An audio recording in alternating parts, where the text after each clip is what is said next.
Jerome S. Bruner. All of you, welcome to Amshu's Basic Tips. Jerome S. Bruner was an American psychologist. Bruner made significant contribution was to human cognitive psychology. Cognitive psychology-ലാണ് Bruner contributions നൽകിയത്. And cognitive learning theory in educational psychology. Cognitive learning theory educational psychology അദ്ദേഹം നൽകിയ contribution ആണ്. In his research on the cognitive development of children, Bruner proposed 3 modes of representation. ശിശു വിദ്യാഭ്യാസവുമായി ബന്ധപ്പെട്ട് cognitive ഡെവലപ്മെൻറ്റുമായി ബന്ധപ്പെട്ട് 3 ഘട്ടങ്ങളെക്കുറിച്ച് Bruner പറയുന്നുണ്ട്. Enactive representation, iconic representation, symbolic representation. Inactive representation അല്ലെങ്കിൽ അതിൻ്റെ പ്രത്യേകത ആക്ഷൻ ബേസ്ഡ് ആണ്. ഐക്കോണിക് റെപ്രസെൻറ്റേഷൻ ഇമേജ് ബേസ്ഡ് ആണ്. സിംബോളിക് റെപ്രസെൻറ്റേഷൻ ലാംഗ്വേജ് ബേസ്ഡ് ആണ്. സോ 3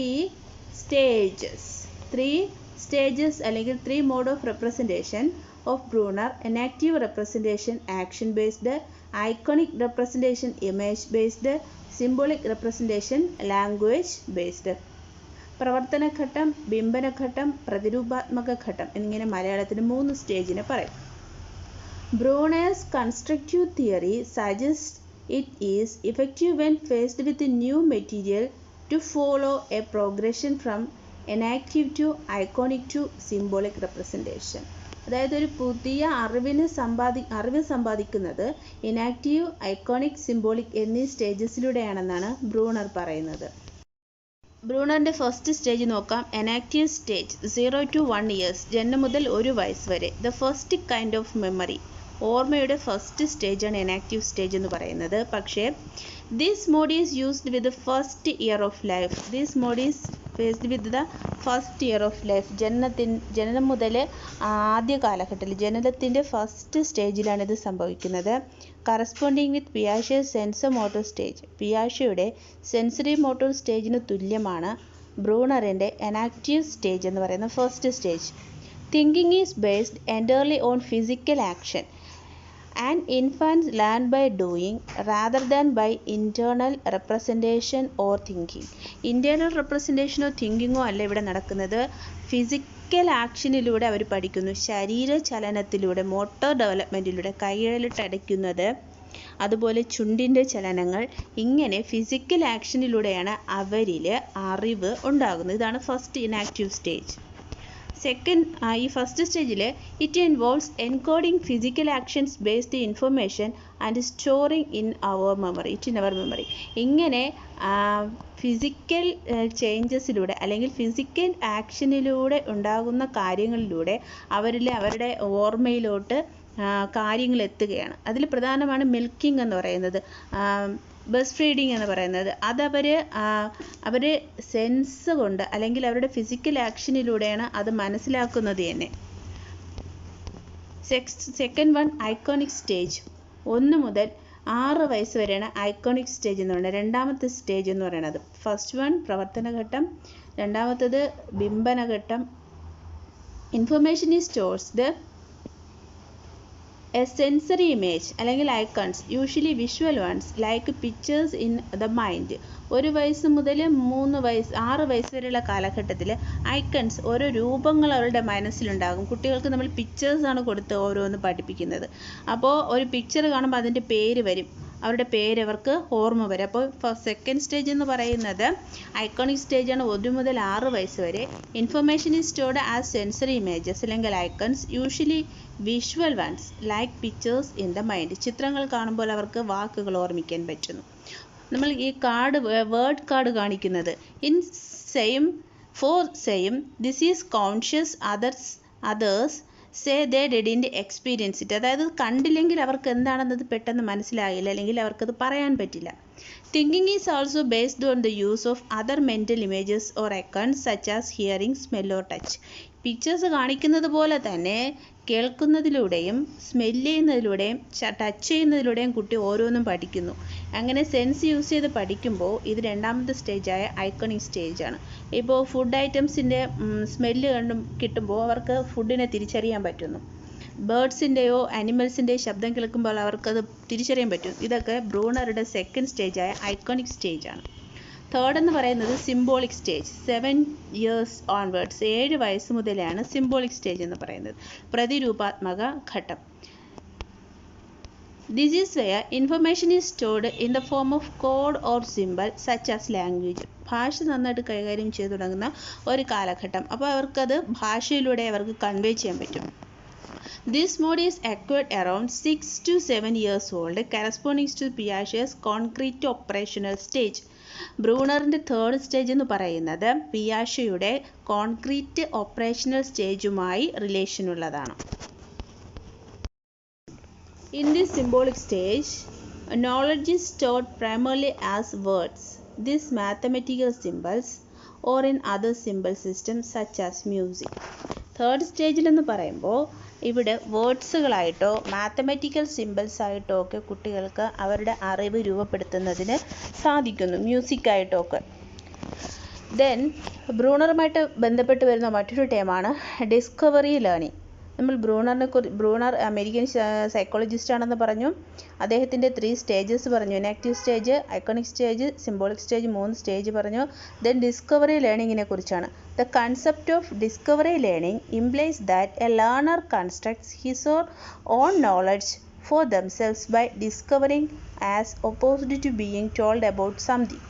അതായത് ഒരു പുതിയ കാര്യം കണ്ടുപിടിച്ച് അവൻ്റെ ബോധമണ്ഡലത്തിൽ ഒരു പുതിയ അറിവ് കൊടുക്കുന്ന, അതുമായി റിലേറ്റഡ് ആയിട്ടുള്ള ഒരു തിയറിയാണ് ഡിസ്കവറി ലേണിംഗ് എന്ന് പറയുന്നത്. അപ്പോൾ പരീക്ഷയ്ക്ക് ചോദിക്കുന്നത് കൂടുതലാണ് ഡിസ്കവറി ലേണിംഗ് ആരുമായി ബന്ധപ്പെട്ടിരിക്കുന്നു. The concept of discovery learning related to Bruner. According to Bruner, the teacher should facilitate the learning process by developing lessons that provide the learner with information they need without organizing for them. അദ്ദേഹം പറയുന്നത് teacher should facilitate the learning process by developing lessons that provide the learner with information they need without organising it for them. അതായത് ഒരു കുട്ടിക്ക് ആവശ്യമായിട്ടുള്ള അറിവ് അവൻ്റേതായ രീതിയിൽ അവന് എത്തുന്ന രീതിയിലായിരിക്കണം ക്ലാസ് ഓർഗനൈസ് ചെയ്യേണ്ടത്. അല്ലാതെ ടീച്ചർ അറിവ് അവനിലേക്ക് നേരിട്ട് എത്തിക്കുകയല്ല വേണ്ടത്. അതാണ് കണ്ടെത്തൽ പഠനം അല്ലെങ്കിൽ ഡിസ്കവറി ലേണിംഗ്. കുട്ടിയെ കണ്ടെത്തുന്നതിന് അല്ലെങ്കിൽ പഠിക്കുന്നതിന് സഹായിക്കുകയാണ് അധ്യാപിക ചെയ്യേണ്ടത്. ഇതിനെയാണ് ബ്രൂണറിൻ്റെ ഡിസ്കവറി ലേണിംഗ് എന്ന് പറയുന്നത്. Bruner held the following beliefs regarding learning and education. ലേണിങ്ങും എഡ്യൂക്കേഷനുമായി ബന്ധപ്പെട്ട് ബ്രൂണർ താഴെ പറയുന്ന കുറച്ച് കാര്യങ്ങൾ ചൂണ്ടിക്കാട്ടിയിട്ടുണ്ട്. He believed curriculum should foster the development of problem solving skill through the process of inquiry and discovery. Discovery പറഞ്ഞു. ഡിസ്കവറിയും അതുപോലെ ഇൻക്വയറിയും, കണ്ടെത്തലും അതുപോലെ അന്വേഷണവും, ഈ 2 രീതിയിലൂടെ കുട്ടികളിൽ പുതിയ അറിവുകൾ എത്തിക്കുവാൻ ശ്രമിക്കുകയാണ് ഒരു കരിക്കുലം ചെയ്യേണ്ടതെന്നാണ് ബ്രൂണർ പറയുന്നത്. ഇൻക്വയറി, ഡിസ്കവറി, ഇതിലൂടെ പുതിയ അറിവ് കുട്ടികളിൽ എത്തിക്കണം. He believed that the subject matter should be represented in terms of the child's way of view.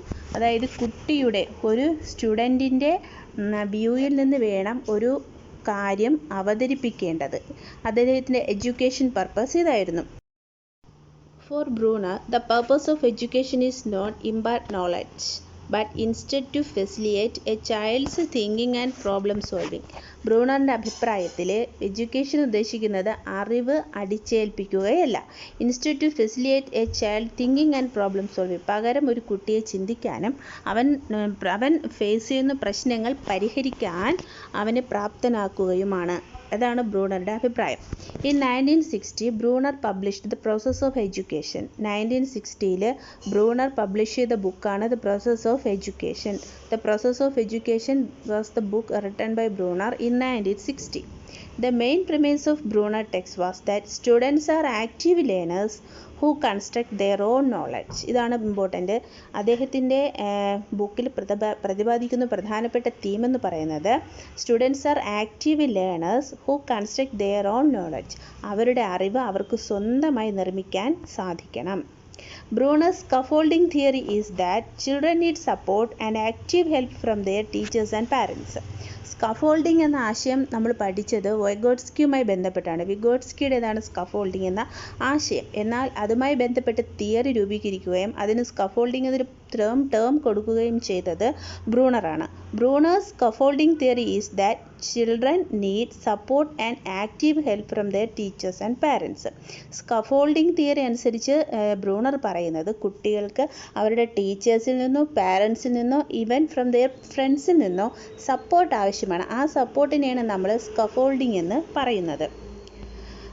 എക്സാമിന് ചോദിക്കുന്നു സ്കഫോൾഡിംഗ് എന്ന് പറയുന്നത് ശരിക്കും പറഞ്ഞാൽ വിഗോട്സ്കിയുടെ ഒരു ആശയമാണ്. എന്നാൽ അതിനൊരു തിയറിയായിട്ടും അതിന് കൂടുതൽ ഇംപ്ലിക്കേഷൻ കൊടുത്തതും സ്കൂൾ ലെവൽ ഇംപ്ലിക്കേഷൻ കൊടുത്തതും ബ്രൂണറാണ്. Next one spiral approach. Discovery learning പറഞ്ഞു, ഇപ്പോൾ സ്കഫോൾഡിംഗ് പറഞ്ഞു. Next one spiral approach.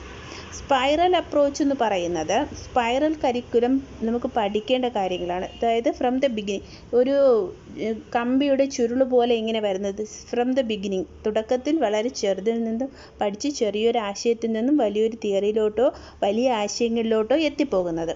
The spiral approach is a technique often used in education. എഡ്യൂക്കേഷനിൽ സാധാരണ യൂസ് ചെയ്യുന്ന ഒരു അപ്രോച്ചാണ് സ്പൈറൽ എഡ്യൂക്കേഷൻ അല്ലെങ്കിൽ സ്പൈറൽ അപ്രോച്ച്.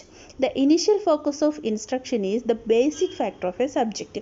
ഒരു കാര്യത്തിൻ്റെ ബേസിക് സ്ട്രക്ചർ ആദ്യം കൊടുക്കുക, with further details being introduced as learning progress. പഠനത്തിൻ്റെ പുരോഗതി അനുസരിച്ച് തുടർന്നുള്ള ഭാഗങ്ങൾ കുട്ടികൾക്ക് കൊടുക്കുക. ഇതാണ് സ്പൈറൽ അപ്രോച്ച് കൊണ്ട് ഉദ്ദേശിക്കുന്നത്. ഇപ്പോൾ ഇവിടെ കാണുന്നതാണ് ഒരു സ്പൈറലിൻ്റെ മോഡൽ എന്ന് പറയാം. The drawing represent learning being built upon and extended. ഒരു ചെറിയ അംശത്തിൽ നിന്ന് തുടങ്ങി പഠനം കൂടുതലായിട്ട് പോകുന്നു. Each new level of learning revises the previously learned lesson and it built upon. ആദ്യം സമ്പാദിച്ച അറിവിൽ നിന്നും അടുത്ത ഘട്ടത്തിലോട്ട് പോകുന്നു. Allowing the learner to expand his or her knowledge to from their own interpretation of the material presented. അതായത് അവർക്ക് ആദ്യം ലഭിച്ച അറിവിൽ നിന്നും പുതിയ അറിവിലേക്ക് പോവുകയും ആ അറിവിനെ കൂടുതലായിട്ട് വികസിപ്പിക്കുകയും ചെയ്യുന്നു. ഇതാണ് സ്പൈറൽ കരിക്കുലം കൊണ്ട് ബ്രൂണർ ഉദ്ദേശിക്കുന്നത്. അപ്പോൾ ഓർത്തിരിക്കേണ്ടത് 3 സ്റ്റേജസ് ഉണ്ട്. Inactive stage, iconic stage, symbolic stage. Then പറയുന്നു ബ്രൂണേഴ്സ് ഡിസ്കവറി പറയുന്നു, ദെൻ സ്പൈറൽ അപ്രോച്ച് പറയുന്നു. ഇതിനിടയ്ക്ക് പറഞ്ഞ ഒന്നാണ് സ്കഫോൾഡിംഗ് എന്ന തിയറി. ഓക്കെ, ഇത്രയുമാണ് നമ്മൾ ബ്രൂണറെ കുറിച്ച് പറഞ്ഞത്.